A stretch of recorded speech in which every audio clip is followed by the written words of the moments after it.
how did you end up homeless? Well, it was a very sad journey. My friends and I became addicted to different drugs. To detox, they used to put us into mental institutions. So I know what it's like to be in a padded cell and a straitjacket. And there was some abuse happened to me there as well, sexual abuse and physical abuse. I saw all kinds of abuse in these places. It made it worse then for you? Yes, it did, yeah. It was hard. These places were absolutely horrible. And one day, some of my friends began to accidentally overdose and die. And there was a group of 30 of us, there's only 7 of us alive now. A lot of my best friends died, and I couldn't handle it when my very best friend died. And I ran out of Ireland, and I went to London. And I very quickly ended up begging on the streets. I ended up overdosing at least 20 times, accidentally. Being in comas for 3 and 4 days at a time. My breathing stopping. It's a miracle that I survived all of that. I tried rehab several times, but I never made it. And I was worn out trying to fight off the temptation to commit suicide. I never succumbed to it because I always believed that one day things would be all right, but I wasn't quite sure how that was going to happen. So how did you then encounter Jesus and end up getting free? I got to stay in an old Irish house for homeless people in Harlesden in northwest London. And I got a phone call in there one day from my family. My sister told me that my dad had just died. Alcohol had killed him. He was only 63 when he died. And they said, "John, we love you, but we don't want you to come home for the funeral. We're afraid if you come home, you'll upset your mum and the rest of the family." The morning my dad was buried was my rock bottom. I was down a back alley in Harlesden, northwest London, drinking and taking drugs with an old homeless guy.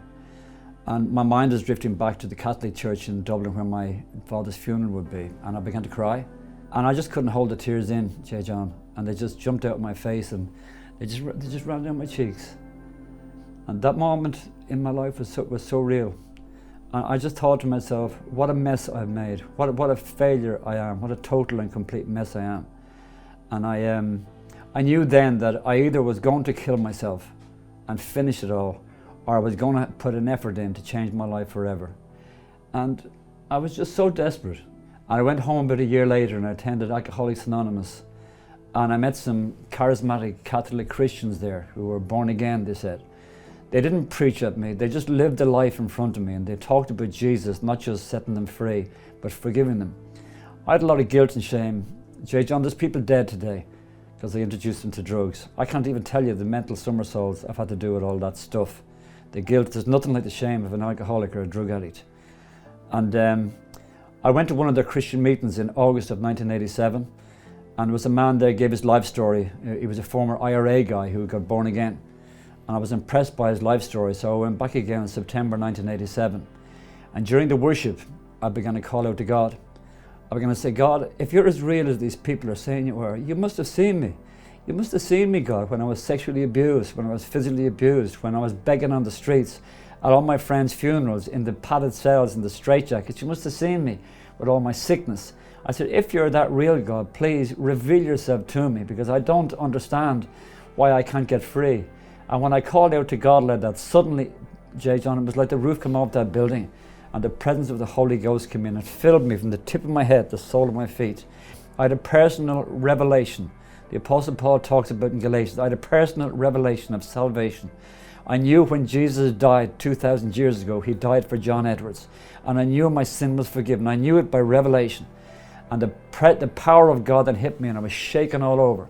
And something came up from the pit of my stomach. My neck all swole up and a dark, like shadowy thing came out that side of my head. It felt like it was about 10 foot long. And I got completely delivered and set free.